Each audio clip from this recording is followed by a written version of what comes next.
And I might have been the only B2B blogger in the city of San Mateo. It's a good way to find out. Yeah, that's right. Very targeted. So that was the original name. I just launched it on meetup.com.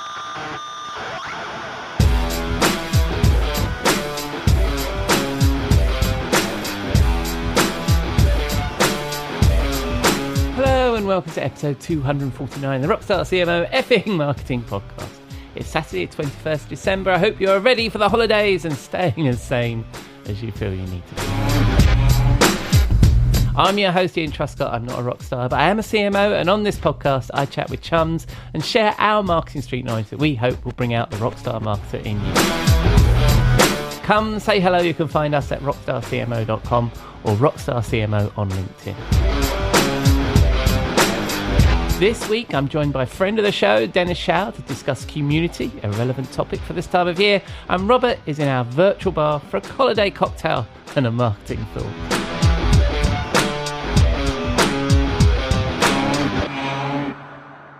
But first, we need to pay the bar tab. I'll be back in a moment. We'll be right back. We'll be right back. This episode is brought to you by LifeLock.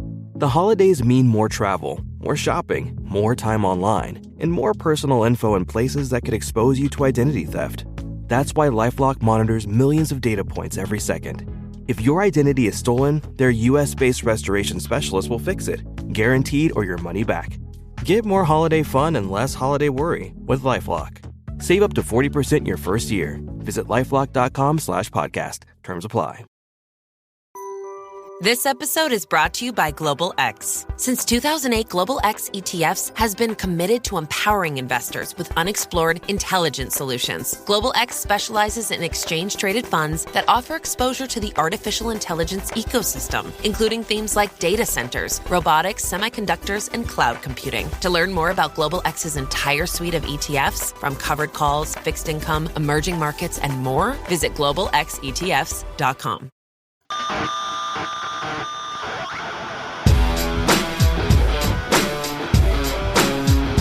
On to our first segment, the Marketing Studio, this week with Dennis Shiao, founder of B2B agency Attention Retention.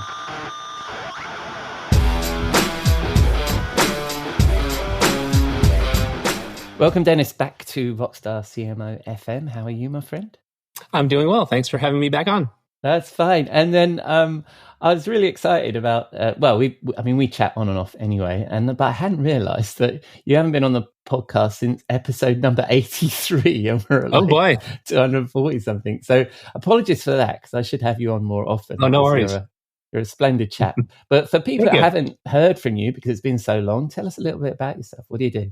Sure. Well, first of all, I'm a big fan of Rockstar CMO, both the site and the podcast, longtime listener. I'm glad to be back. Thanks for having me back. I am a US-based marketing consultant. I have kind of a mixed background. I have a degree in computer science, and I started my career way back when in software development. So I started writing code. I eventually started leading teams of developers, and at the time we were still managing servers. So like our team was managing Unix servers. Yeah. And I was working for an internet service provider. We were providing internet access to businesses. We got acquired in the 1990s by America Online. So I was actually part of AOL for part of its crazy rise. And that was fun to be part of. Yeah. Some of your listeners, I think, are too young to even know what AOL is. But this is when we got on the internet via dial-up modems. Some might not even know what a dial-up modem is. So I'm clearly aging myself. I transitioned into market. So I worked in IT for a good 10 plus years, transitioned into marketing around 15 plus years ago as a result of a company acquisition. So I was leading IT, and the acquiring company was not bringing the IT team over. So I was able to convince the new company to give me a chance at a marketing role, even though I had no experience in marketing. So I started doing product marketing they were a tech media company. So I was managing their lead generation product, in which they used webinars to drive leads for their clients, their sponsors. And from there, I've been in a number of different marketing roles in mostly B2B tech companies. And I transitioned from product marketing to content marketing. when that started to become a thing. Yeah. It's always been a thing, but that when it became like more formally talked about as a thing. Shout out to Joe Polizzi, who's the godfather of content marketing. And I continued in full-time marketing roles till about 2018. I went out on my own then as a marketing consultant. I was part of a layoff, and I decided to go out on my own and I'm currently a single person marketing agency. The agency is called Attention Retention. And I work primarily with B2B tech companies on a lot of the things I was doing in full-time roles. So I help plan content calendars, execute content programs. I do a little bit of product marketing, product launch to help with website copy for product sections of the website or product releases. And used to do a little bit of social media marketing, but a lot of that interest has gone away because of a lot of the shift or turmoil in social media. So that's me in a nutshell. Yeah, no, I love that. And I don't know whether I knew it already or not, but you said people have never heard of AOL. What about hearing about Unix, mate? Because I started my career as a Unix administrator as well. So there's something we got in common that I didn't. I knew that we both had a technical background, but I didn't realize we both had a Unix background. And so definitely would need to explain that. You're probably more likely to have heard about America Online than you have about Unix. Yes. I was actually managing the IBM flavor of Unix called AIX. Oh my God, really? Yeah, that was my specialism as well. Okay. So I was small world. Yeah, I was a certified AIX system administrator back in way back in the day. And then I started off in working for the Metropolitan Police in London as in their systems team. And then that was my first commercial role. I was an AIX expert for a supply chain company. Small world. Oh my God, I should dig out my AIX books, man. I found somebody who would care about them. That's right. RS 6000s. Yes, yeah, exactly. Yeah. Oh, stop it, man. We better get back onto marketing. My route was exactly the same: product marketing, dev, product marketing, and then into regular, and then content marketing and regular marketing. So very similar. And the other thing I need to share with the listener is I've on a number of occasions tried to work with Dennis, and he's always too busy. But I think that you should really give it a go and get in touch with Dennis if you've got any sort of projects to do. I think that I'd love to work for you one day, Dennis. Work with you. I would love. So anyway, one of the other things you do, which I watched from afar because I'm not in the Bay Area, is, and I realize now that's no longer a constraint. You don't need to be in the Bay Area to contribute to this, but you lead the Bay Area Content Meetup, which I saw in a post from you the other day, turn 9. So you're almost a decade into this thing. Tell us a little bit about that, how it formed, and especially how it's changed. Because when you shared that it turned 9, you talked a little bit about how it's changed, which I found fascinating, especially how you got through the COVID years. So tell us a bit about that. So the origin story, let's see. It started so obviously 9 years old, we started in 2015. Yep. And I was a frequent attendee of different business events, both marketing events like presentations and product management, which I did a little bit of in the past. And so these were usually events where there was an expert speaker and there was food, and there's also opportunities to network. Yeah. And I live in the Bay Area. I mean, not anymore. We can get to this in a moment about where I live now. But I was living in the Bay Area, and I was so this is Northern California in the U.S. And to the north was San Francisco, big city. And to my south was San Jose. So I was in between two pretty large cities. And that's where a lot of the events were, San Francisco and San Jose. So I would drive roughly half an hour or more to each city, attend the event. And I happened at the time to meet a good friend, or meet a marketer named Rich Schwerin, who is now the co-organizer of the Bay Area Content Marketing Meetup. And Rich, with a bunch of other friends, had just launched on meetup.com, a content strategist meetup, and it was in a town also in between San Francisco and San Jose, but maybe in 15 minutes from me. Yeah. And they just got together very informally. They were almost like, let's just have no structure. We'll just get together. We won't even have a set agenda, and we just would grab some beer and pizza and just talk. Yeah. So they were intentionally unstructured. Yeah. Intentionally unintentional. Yeah, intentional unstructured. They even use the, I'm not sure for those of your listeners that watch the show Seinfeld, there was like a little shtick within Seinfeld that's like, this is a show about nothing. Like it's all about nothing. Yeah. And so they would joke that we want, like Seinfeld, we want our meetup to be about nothing. So they were very intentionally unstructured. So this was around the summer of 2015, and Meetup was a service that anyone can use, and still is the case that anyone can use it. So I was inspired by Rich to do my own Meetup. I didn't want to compete necessarily with his and like do content strategy. So I was working in content marketing at the time. So I created one for, so the original name of the Meetup was San Mateo, which is the city I lived in. San Mateo B2B Bloggers Meetup. So if you could get any more specific than that, you probably could. And I might have been the only B2B blogger in the city of San Mateo. It's a good way to find out. Yeah, that's right. Very targeted. So that was the original name. I just launched it on meetup.com. The first Meetup had 2 attendees besides myself. Wow. So the first Meetup was kind of unstructured as well. We just met at a restaurant and had some cocktails. But then we started to identify our formula, which this is pre-pandemic. We would have a 90-minute meetup. There would be 30-minute. We'd order pizza. So at the time, I was working for I was in a full-time role. My company allowed me to use this office space after hours, and they even like paid for the food. So they was really kind of them. So I was able to order pizza, and then I ordered some fancier things because it was on a company budget. Yeah. So we would have 30 minutes just networking, introducing, and eating, and then a 60-minute presentation, and then we were done. So it's not that long of a total time. Yeah. And we did that. So we started to slowly grow the group. With some advice from other marketers, I rebranded from San Mateo B2B Bloggers to Bay Area Content Marketing. So that was pretty nice because Bay Area is the center of a lot of tech innovation. Yeah. And we were associating ourselves with like the region of Silicon Valley and the discipline of content marketing. So we felt like that was a great place to be. It was a very prominent area and practice around content marketing more than just marketing. Although we did branch out into other areas besides just purely content marketing. Yeah. And so that was a great early change, was to broaden our reach, which could then we would be applicable to a lot of people. And we started to slowly grow on the Meetup platform itself. So we grew by 2 ways. One was just Meetup itself, where people that were members and searching for different topics would find our events. And then word of mouth from existing members. So a lot of the more our regulars were very good about spreading the word to their networks, and that can and then ask their connections to spread it elsewhere. So it was able to grow by word of mouth.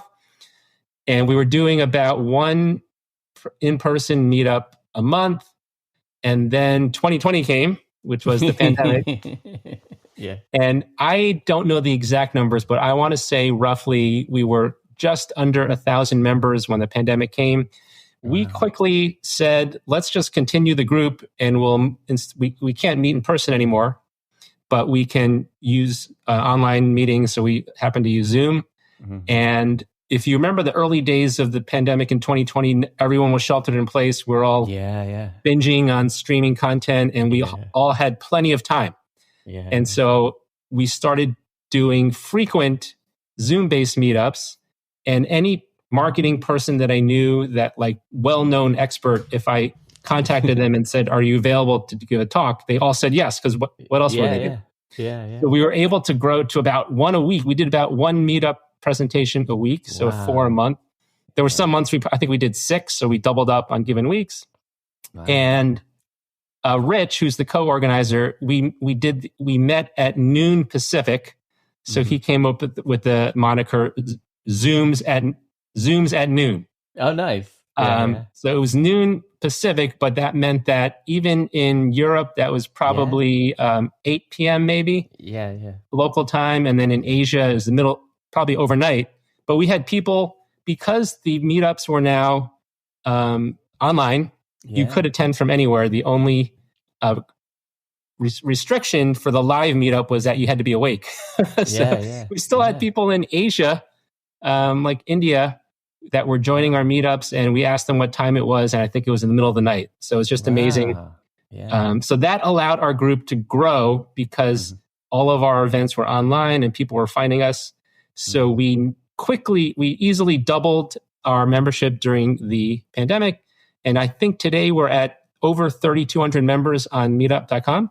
Wow. So we grew from a couple hundred early on, and then after 5 years, maybe about 1,000. And now we're well over 33,000 because of the online reach. Yeah. Wow. And how does that, I mean, just as a side question, I'm thinking about that. That's quite a large audience. And you and I both know the whole rented land thing, right? Yes. That we've learned from people like Joe Polizzi and stuff. Yes. Is that given you an accessible community that you've been able to work with directly, or does Meetup kind of, is it like a bit of a walled garden? Well, Meetup for sure is rented land, and I somewhat struggle a bit because I know what I should be doing. I know I can hear Joe in my back of my mind about rented land. So I can't say that I have fully converted or fully gotten away from the dependence on rented land. I think I'm still very dependent on meetup.com. Meetup, by the way, I just learned middle of this year, in the beginning of 2024, Meetup was acquired by a European company. I think they're based in Italy. So there's a little uncertainty about, I think there hasn't been much change from what I can see, but there is some risk, like when this platform you're using has a new ownership, you never know what the future holds for that platform. So one thing I did do early on, this is probably around 2018. So 3 years after the Meetup formed, is I started my own email newsletter, which is called Content Corner. Yeah. And the primary reason at the time was to start to build owned land. Yeah. So I would ask all of the Meetup members at the time to subscribe to my newsletter, and then I could promote. So meetup.com will promote the events through their platform. Yeah. And if you opt into their emails, you'll get an email notification about a new Meetup. But I wanted the ability to message the same members on my own land, which is my newsletter. So I've grown that, but it's not like there's nowhere close to the percentage on my owned land is as a very tiny percentage of the rented land. But it still allowed me to have a direct channel to the members who opted in, as well as I was able to grow that list a little bit to people outside the Meetup group. Yeah, and it's a bit like running a podcast or anything like that. It gives you it gives you a passport to go and ask people to get involved. So I can imagine that, especially during COVID, where you're talking to probably some really fascinating people in content marketing that maybe wouldn't have said yes if you just called them out of the blue. You need a platform in which you can put them on, right? So if you say, well, I've got 3,200 members, would you like to speak to them? All of a sudden, you've got a famous author on your hands, haven't you? Yes, for sure. Yeah. And I should mention, I think the biggest connection to owned land or benefit is that I launched the Meetup when I was a full-time employee.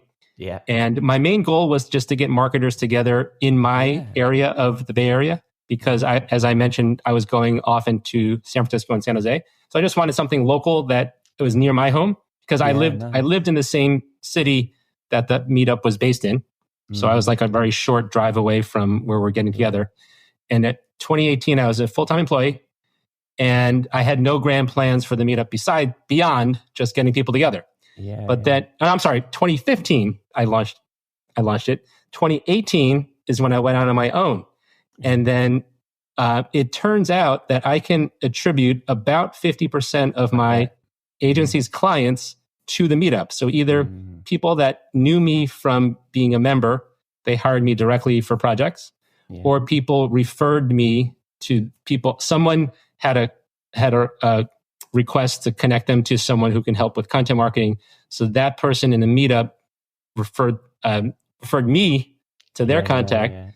So it's pretty amazing that without planning for this, there has been a direct connection benefit to my business as a result of running the Meetup. And I think your authenticity in the passion about the craft and the community is probably the biggest selling point there. I think if you'd have set out to be, I'm not suggesting you, but I think some people, when they set out to be intentional about this stuff and they get a bit salesy from the beginning, Yes. People smell that on you, don't they? And I think that what you've done by being so authentic, I think, is bound to have attracted business, I would have thought, for yourself. Yeah. So it's good to hear that there's that direct correlation. Yeah, I think sorry. I think a big element of the community that I help run is that there's no presence of a brand behind the community. Yeah. I mean, there's the personal brand, which is me.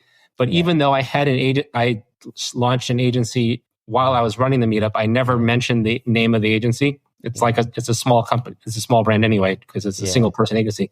But I think the key is that it's always me, and I wasn't never pitching anything. I was always trying to connect others and have others help each other. And I think that has been instrumental in getting like good karma to return back to me when like you're not immediately expecting it, but it does come your way down the road. Oh, absolutely. And it's all those things, isn't it, about a reciprocation. If you do something for somebody else and you often get it back, and sometimes you don't, but you've got to let it. It's the cost of doing it, isn't it? Yeah. And I think, kudos to you. I think a lot of what you do with Rockstar CMO, with the site, the content, and the podcast is the same thing. You're not pitching anything. You're just providing great podcast content. And online content. I'm always being encouraged that I should be pitching more. Well, I think with you, I mean, with all these years that you've been running Rockstar CMO, you've earned the ability to pitch if you wanted to, and I think a lot of your fans would not mind it. But that's what comes with building the trust. Absolutely. Well, it is about trust and authenticity, as you say. And I mean, we've used the word authenticity a bit too much since COVID, but I do think I do think that's a big part of your brand, certainly, Dennis. And I can imagine that passion coming through. And by the way, I don't think we call ourselves single person agencies. I think we're boutique agencies. Well, that's, authentic as being like just calling it out. Absolutely. And back to your passion about all things content marketing. You're also involved in the Content Marketing Institute quite a bit, aren't you? And you were Community Champion of the Year. I think that was last year before. So what's been the value of community that you've brought to Content Marketing Institute? Because that's slightly different. You've got your own community, which is the Bay Area Content Meetup, but you also help to grow the Content Marketing Institute's community. So what's the value, do you think, to those guys? To them, I think, I'm sure Joe Polizzi, the founder of Content Marketing Institute, has mentioned this over the years, but their community, I think, is central to their business. Mm-hmm. I don't think they're intentionally trying. They never try to directly monetize the community. So it's the same thing we've been talking about. They built an organic community and it's come along for the ride and it helps to benefit their business, but they don't make it a case where they're being too salesy to their community. So I think they have not been able to grow to where they are today. They're now part of a large media organization called Informa, but where they are today could not have gotten there without this large and growing and engaging community, because the community they're largely three stools of their business. There's website, events, and print. I think they still do print. Yeah. And that requires an audience for each of those three. I think the one that's you can directly tie to community the most is events, because the people that are in the community are the same folks that are likely to attend their in-person event called Content Marketing World, which happens once a year in the US. And so I think that conference could not have grown to where it is without having a vibrant community. The community really helps does a lot to promote the event helps CMI in promoting the event, the community. And then it brings on people who come into the community by attending the event for the first time, or just starting to become active in their online channels. They also have a Slack community. So I think community has been central to CMI. And I think I play a small part in just being one of the active community members. They do acknowledge what you mentioned, the community champion. So they name a community champion each year at the conference.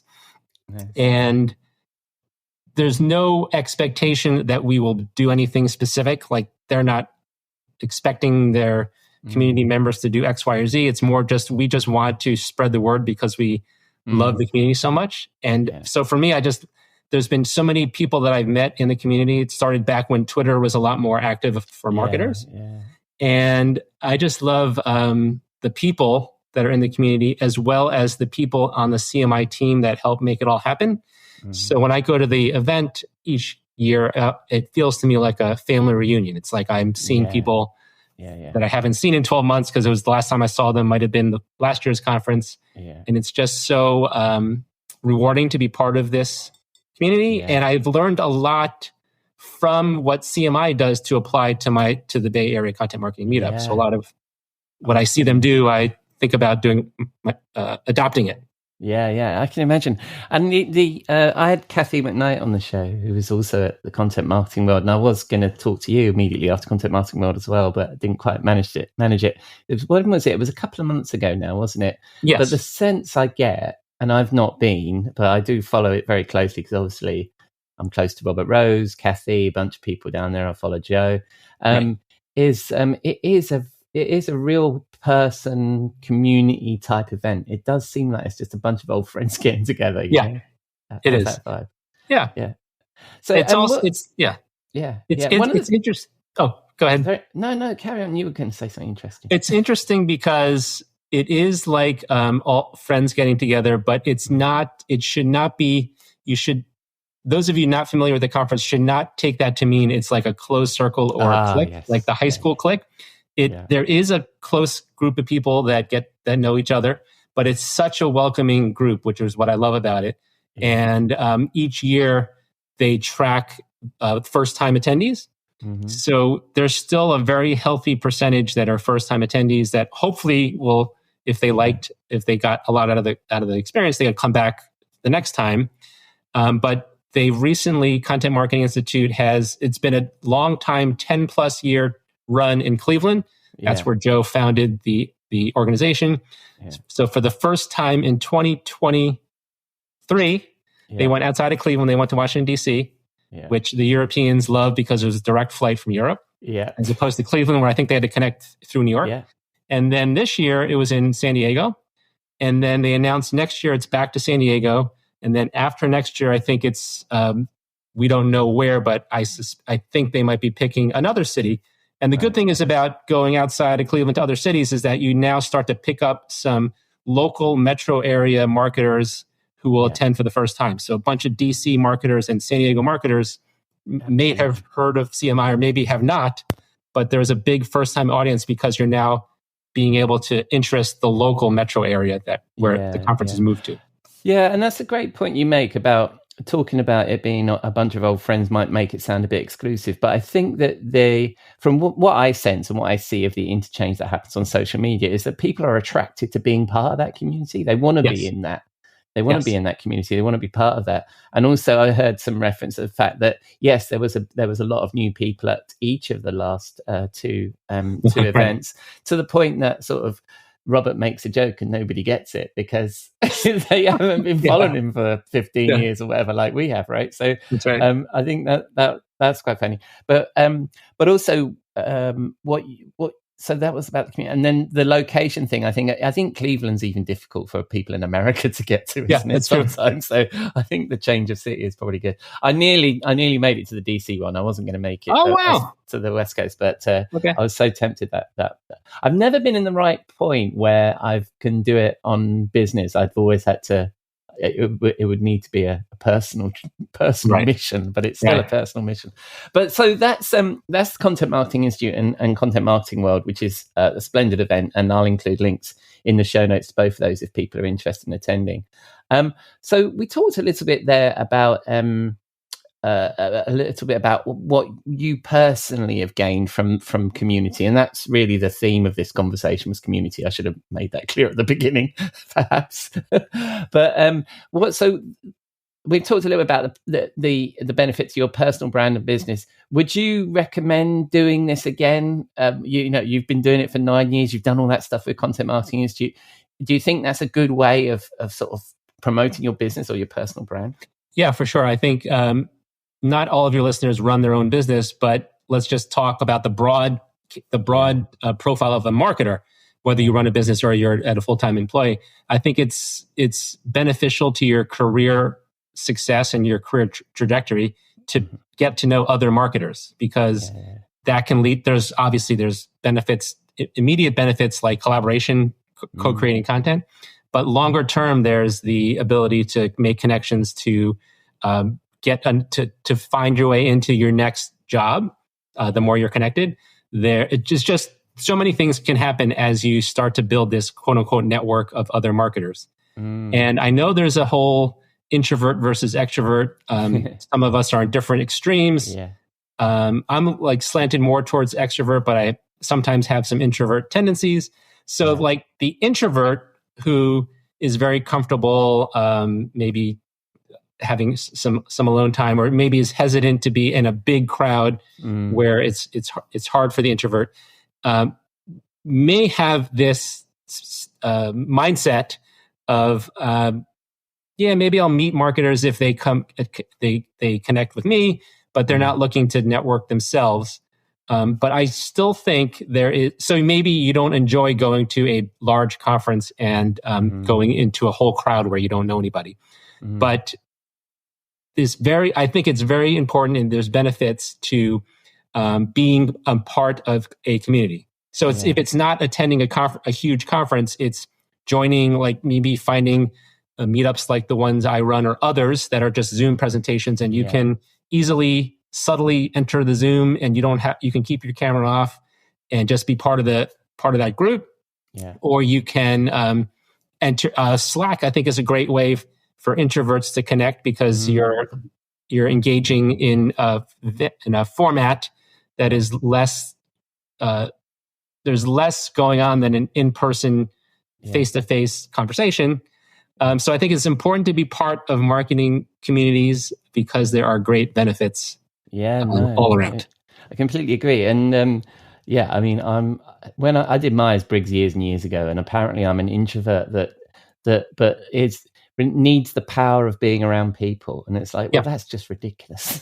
That's the worst of both worlds. So I can see the difference. But once you get over it, then. And the other thing is, you were mentioning Twitter earlier, and I think we're seeing a number of different moves off of Twitter, and so I know that you and I are both on Blue Sky, and we're seeing how that goes, right? But I think those early days of Twitter, we created a community. I think back then there was a big content and content marketing community on Twitter, wasn't there? And I think that's probably where we met. It's been it was. I think we did. I think we first engaged on Twitter, and it was more than marketing. It was like almost every hobby or passion you can think of: sports, politics, what have you.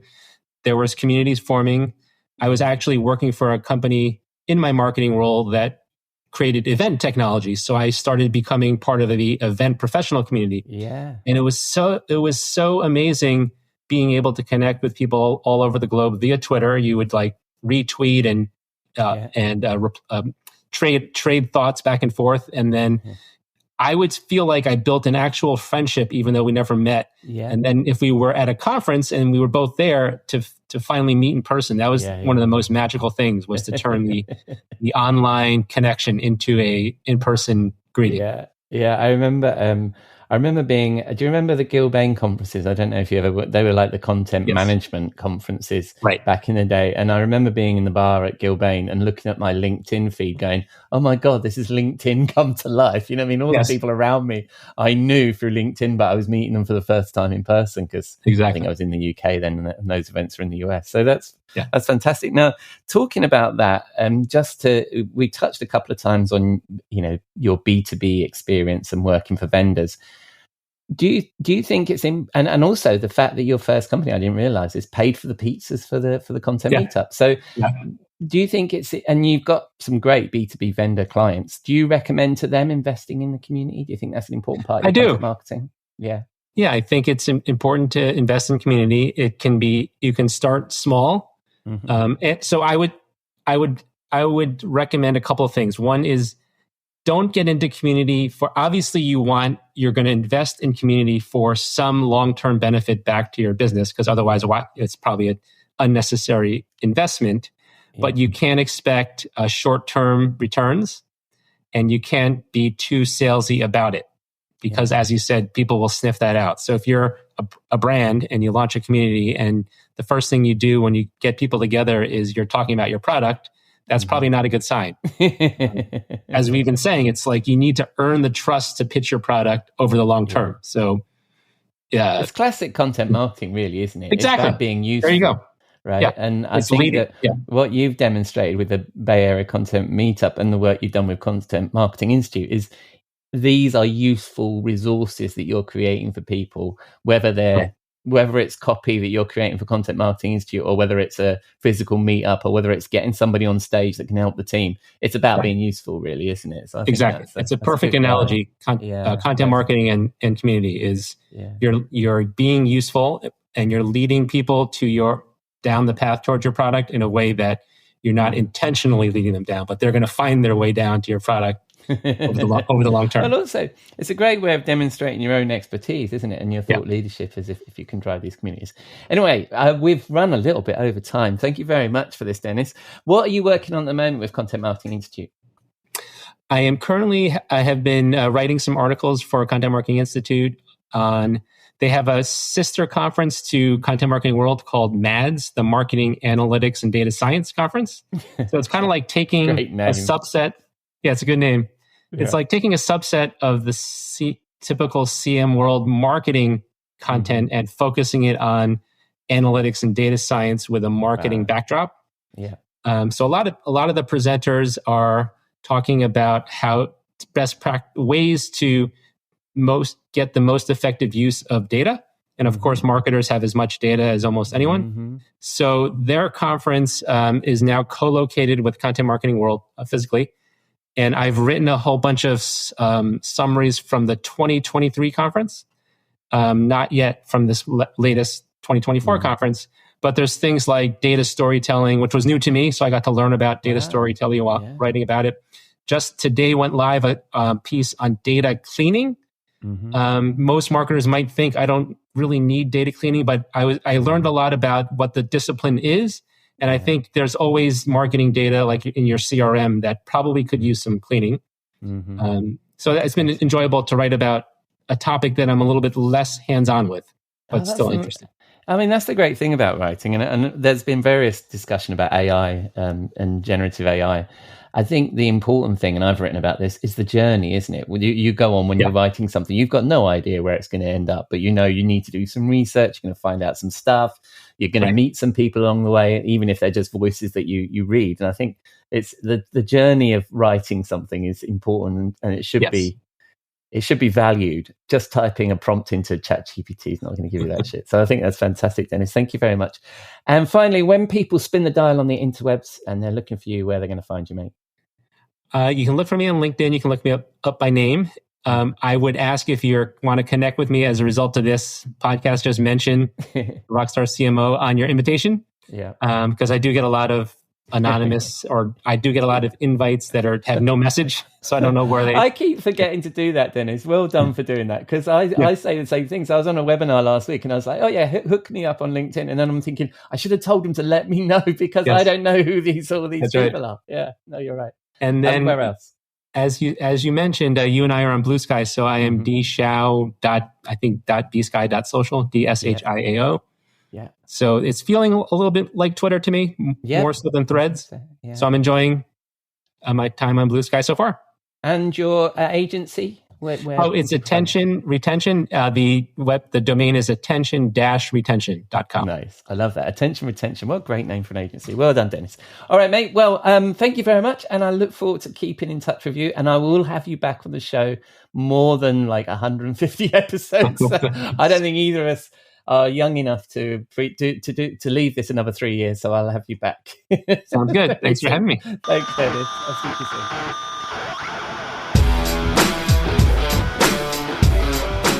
Thank you, Dennis. Always a pleasure to catch up with Dennis, and I will include all his links, his website, newsletter, LinkedIn and Blue Sky in the show notes at rockstarcmo.com. Right, it's that time of the week to retire to the Rockstar CMO virtual bar for a cocktail with my chum and chief troublemaker and artist formerly known as the Content Advisory, now Seventh Bear, Robert Rose. I feel it in my fingers, I feel it in my toes. Christmas is all around me. Good evening, Robert. What are you drinking?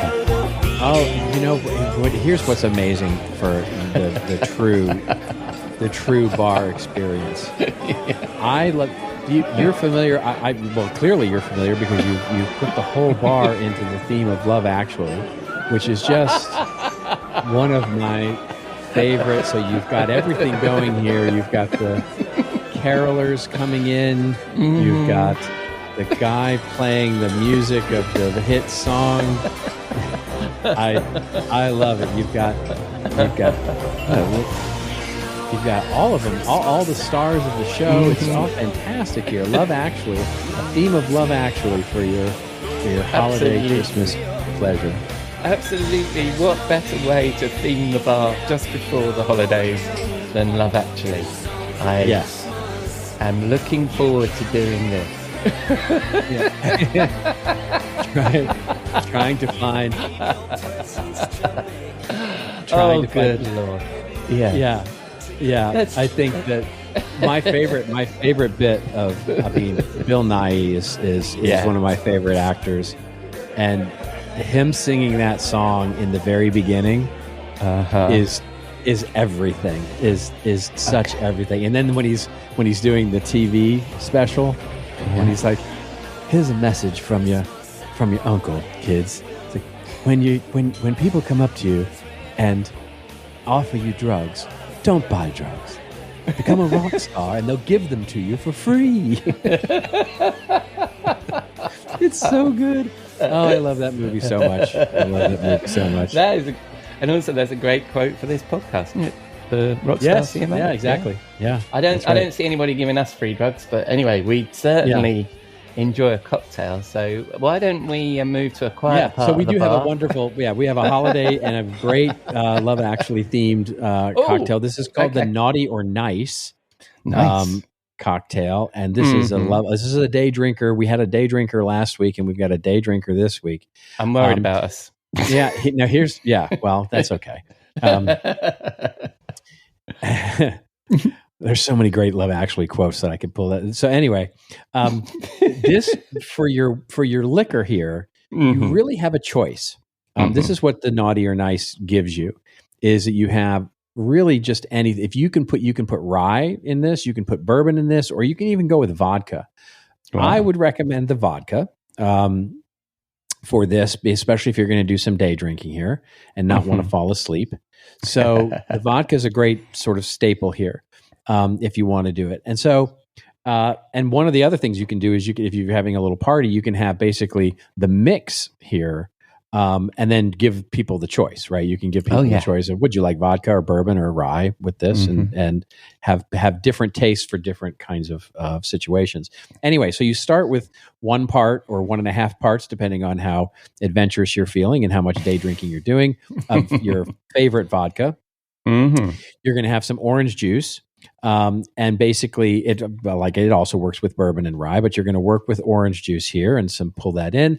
Then you're going to find, and this is the only thing that's a little difficult to find, although I suspect it's probably easier even in London than it is in here in the US, ginger syrup. What you're looking for is ginger syrup, and you can usually find it at a liquor store. It's also available on Amazon if you're looking for that. Pratt Standard makes a really nice one. They make vermouth as well, but they make a ginger syrup, which is lovely. And then you want a little cranberry juice. This is going to give it your color, your Christmas color, and also a little bit of tartness to it. And then you're going to add sort of a splash or a shot, whatever you want, of club soda to give a little bubbly to it. And so you mix all that together, pour it over ice, put a couple of cranberries in over the top of it just to give it that festive look. And you have the Naughty or Nice, and it helps you do either. Like if you're nice, it's going to help you be a little more naughty. And if you're naughty, it's going to help you be a little more nice. So drink a few of these and get on Santa's list. Nice. Where'd you get this cocktail recipe from, mate? Is this one of your own? This is one that I have seen before. Yes, I have. It's one that I have. I made it up at one point because I love ginger so much. And ginger is one of my favorite flavors. Yes, and I was trying it. I originally did it with bourbon. That's a little ginger syrup and bourbon and OJ, just because it's what I had on hand, and it worked really well. And then it was Christmas time, and I basically offered up some cranberry juice, and it was like, oh, that made it even more festive looking. And then, I started with, I was like, oh, I wonder if this works with vodka. Yeah, it works with vodka too. Nice. I love the process. I would love to try this with bourbon, actually. I think that sounds like a fantastic combo. But like you say, that makes it a slightly heavier evening drink than something light for the day. It does indeed. Fantastic. Yeah. All right. So we're winding down for the holidays. Where are we going to be drinking these, mate? I think we're going to be home. I think we're home for the holidays. I think it's one of those things where we sit at home. Maybe we do this over Zoom or just sort of, chit chat together or whatever, and just sit in our respective homes and look at our families and have a few or 9 of these. Fantastic. And what are you going to be thinking about as you're at home in terms of marketing? Because you'll never not talk about thinking about marketing. So what are you reflecting on then if you're sitting at home drinking this then, mate? It's a theme I'm coming back to. We talked about it a couple of weeks ago. And in fact, I told you at the time that I was going to steal the line because it has become sort of a mantra for me as I look to pivot into the new year with my new firm and the name and our mission sort of out there to help marketing teams develop meaning in the way that they really develop the activities that they do in marketing and really help, which is that whole idea of we've been trying to live up to the mantra for 10 years. And you'll recognize this from our conversation a couple of weeks ago, trying to live up to that mantra of Mark Zuckerberg's move fast and break things. Yeah. And we've done that for so long that it should come as no surprise that marketers these days spend too much time and energy trying to fix broken things. We've been moving fast and breaking things for 10 years, and lo and behold, things are broken. And we spend all our time basically fixing them. Yeah. And so, one of the things that I think is really important is to how we take a pause during this time, how we take during this time of holiday season, the end of the year. It's usually a quieter time for us and our businesses, and it's an opportunity for us to take a pause. And I'll give you an example of this where the pause and the focus on that can actually be helpful. And so I was talking with this senior marketing director at a large tech company, and this was a while back, right? This was back in the summer. And they told me that their boss had asked them to develop they were new to the company. And the first sort of order of business from their boss was develop this new content marketing based approach to generate more leads, which meant a lot of change, right? It meant a new approach to a lot. So over the summer and even into the early fall, this manager had presented the ideas to various, these stakeholders that they were just meeting for the first time, looking to get approval, because it was going to require some changes to the way that they did demand gen. It was going to, for some sales so she was going out to all the stakeholders and sort of doing what you do, which is to try and get approval for all the things that she wanted to change as she was going to change it, right? And basically, every meeting that she was having with all these stakeholders, it didn't end with a yes or a no, right? It was very inconclusive. It would be like, well, you could, yes, if this or if that, or yeah, but we need to fix this or we need to fix that first, or yeah, and so it was all a lot very wishy-washy.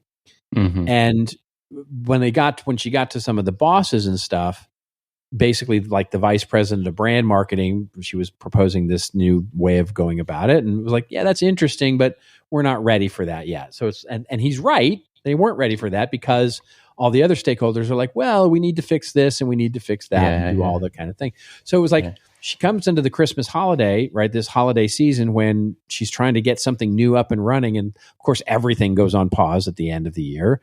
And so she's trying to think, well, how am I going to launch this in January? And so she basically took a beat, like this whole month of December, she, and really after Thanksgiving, she took a beat and she basically went back and she figured out and sort of listed all the objections that she'd heard, all the uncertainties, all the incremental fixes. And she noted she sort of mapped it all out. what she was doing and sort of just reframed her entire approach to the way that she was presenting to these people. So instead of going into these meetings and sort of pushing for approval of her way of doing things, she rather went in and basically reframed each conversation about how it addressed each of the stakeholders' problems. And basically then sort of didn't ask for permission, but just said, my vision, the way I want to do this, is going to solve this and this and this for you. Yeah. Instead of saying, hey, can I go do this? And them saying, well, this and this and this needs to get solved. She sort of turned it around and basically recalibrated for each individual stakeholder by taking that pause and sort of developing individual stakeholder presentations. And then basically it paid off. Everybody was like, thumbs up. And so now what she's doing in this pause is being able to roadmap out all the things that she wants to do based on the fact that now everybody's in her court. Like they all know it's going to get fixed. And it's just such a strong way to remember that slowing down and taking that pause about how we dig into the details of where people's heads are is not just about incrementally sort of helping them sort of understand the innovation of X or Y or Z. Mm-hmm. It's really, how do I make your life better? Yeah. And one of the things that's really interesting to me is like, and it comes back to, funny enough, it comes back to yoga. So my yoga instructor always challenges me to, quote, find the peace in the uncomfortable. And when I'm standing in Warrior Two pose, I promise you, it's really fucking uncomfortable. And so I'm trying to find the peace in that. And there is that. So you can do that with your marketing plans. Maybe, take 10 minutes, 30 minutes, 90 minutes during this quiet period, and just listing out all those uncertainties and pending decisions and all those things, and categorize them into things you can control and things that you can influence and things that you can't. And then start maybe brainstorming some creative strategies to address all the items for all your constituencies that are within your control and what you can do. And the value isn't in the output. The value isn't in the output that you'll get from that. That's the value is the uncomfortableness, the sort of exercising your brain to sort of think that way. That's the real value of taking that moment. So even if you don't come up with the perfect plan, at least thinking about it and working through it and even just scribbling on it, how you can adapt or prepare or for the various outcomes that are going to happen, will be a truly valuable, peaceful way to sort of get it all out of your head. And that's really what can cause so much of the stress during these holiday times, is that stress of the uncertainty and no way to even think about it. It's just overwhelming. So it's balancing this idea of reflection and preparation as you sort of come into the new year, and the pause, and ready to take it on, right? Ready to sort of address it head on. I love there's so much to this that I really like. One of the things I like here is, and I wrote about this the other day, is about doing the marketing deep work, right? Is we so need that opportunity to get off the hamster wheel and give things a bit of thought. And I think the holidays is a great time to be doing that. So I completely agree with what you're saying there. And the other thing is the way that you were saying this lady had framed this, changing it from asking permission to actually presenting a solution to a problem. And it's a bit like what we were talking about last week, where the buyer during a buyer's journey is actually looking for guidance when we're just offering them, well, help yourself. We've got everything you need, right? And it's perhaps similar the way that, we're so insecure as marketers that we forget that we're the most experienced people in marketing in this room, and that we should be presenting the solution, not as an option, but as this is the right way to do it. And this will solve these problems. Have I picked up on this right? Yeah, no, I think I think that's in many ways, it's owning the fact that we can have the answer, right? Yeah, we're owning the sense that we can own our, and so much of this comes down to, I tell this story a lot, which is in so many of the client interactions that I've had over the last 15 years. I walk in having to a client situation, having, and there, and there's an interesting correlation, like sort of the bigger the brand, almost the more, the harder it is. So the bigger the brand, you end up going, ooh, I'm going to go in there and sort of, I'm going to learn more than I tell, right? I'm going to learn more than I instruct. And you walk in and you go, you've done your homework, you've done your look, and you're prepared, you're ready for the meeting, and you get in there and you walk out of there going, why am I the one telling them how to do this, right? It's like you end up having this weird sort of imposter syndrome, like, do they not know this, or do I not know this, or, and we're afraid to own our expertise in so many ways and own a decision, right? And that's become increasingly difficult with working from home and remotely, and everything becomes task-based, and it's all about incremental task management rather than sort of making big swings at big projects that we work on together. It all becomes very individual work-based instead of collaborative. There's so much that's happening quietly under the covers to remove creativity, collaboration, and curiosity from our teams. And it's a real problem, I think, that is happening in business these days, where it's just easier to go, these are the tasks, these are the checkbox to get those tasks done. Everybody take 4 of them and go do it. Instead of saying, how do we actually integrate something meaningful and big into this, where it's complex and hard, and we have to talk about it, and we have to figure, it's a real interesting challenge. Or even just like, as we were talking about last week, what really is the buyer's journey? What are the assumptions that we're working against that might be wrong? And you've got to spend a proper bit of quiet, deep time to actually think about all of these things. The assumptions that you've been going along with all this time, all that stuff, isn't it? Yeah, that's exactly right. Yeah, absolutely. All right.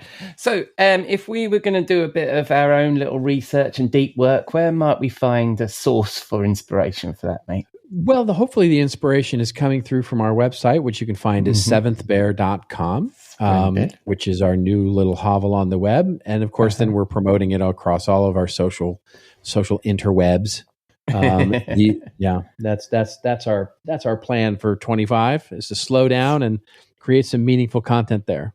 Nice. And I love the Seventh Bear name. And I was actually, I was quite astonished that you were able to get the .com and all that kind of stuff, because it's just the way that you've described. That's one of the reasons I picked the name. Yeah. I know we all do that, and we always end up with a compromise. But I think the story works so well that it just doesn't seem to have a compromise. It's fantastic. It did not seem like a compromise, and I was very happy to see it. I knew I wanted to have 7 in there. And I knew I somehow wanted to get the metaphor of the bear, the great constellation. That is the Big Dipper, that also points to the North Star. I wanted that somewhere in there, and then the name just sort of came to me, and then I magically checked and it was available. I was like, okay, well that sort of settles it, right? That's one of those moments, isn't it, where it's like, wow, the stars are aligning here to continue your metaphor. All right, mate. So seventhbear.com, and then when people spin the dial on the interwebs and they're looking for you, mate, where are they going to find you? Let's connect on Blue Sky. I'm robertrose.me. I got my own little domain there. That's the equivalent of the blue check mark, is getting your own little domain on Blue Sky. And then I'm, of course, on LinkedIn. That's my main focus. So you won't be in the bar next week because it will be the holidays. Will you be in the bar in the new year, my friend? Absolutely. You'll see me in the bar in the new year. And we're going to do something a little bit different next year. And that's right. Yeah, it'll be fun. I shall reveal that in due course, and I'm looking forward to that, mate. And happy holidays, mate, and see you in the holidays. Yeah, cheers, man. And I'm just as you ring it out, just picture me at your front door with some cards, pulling them slowly back and forth, saying that my broken heart will never be the same. He closes on a Love Actually quote. I'm fantastic. All right, mate. I'll see you in the new year. Merry Christmas, as we say here. Cheers. Happy New Year, man. Cheers.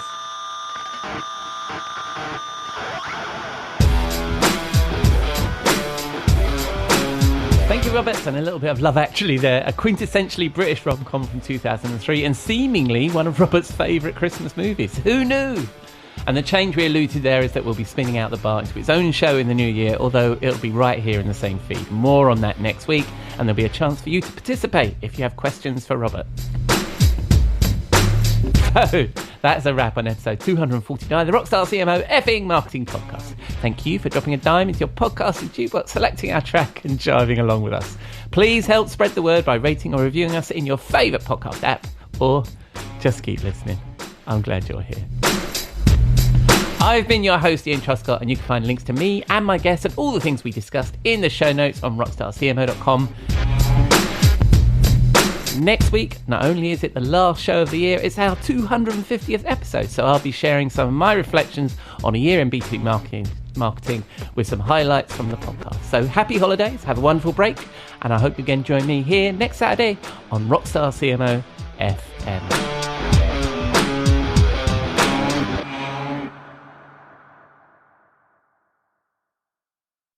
You may know you're listening to this show along the Marketing Podcast Network, but did you know there are other great shows on MPN to help your business? Hennika Watkins-Porter hosts The Entrepreneurial You, empowering entrepreneurs with insights on leadership, business, and success. Hennika, tell listeners what to expect from your show. So we provide innovative business strategies and practical solutions to common entrepreneurial challenges. And where can people subscribe? Find us at hennikawatkinsporter.com, as well as the Marketing Podcast Network at marketingpodcasts.net, or search for it wherever you get your podcasts. You heard her. Go subscribe. This podcast is heard along the Marketing Podcast Network. For more great marketing podcasts, visit marketingpodcasts.net.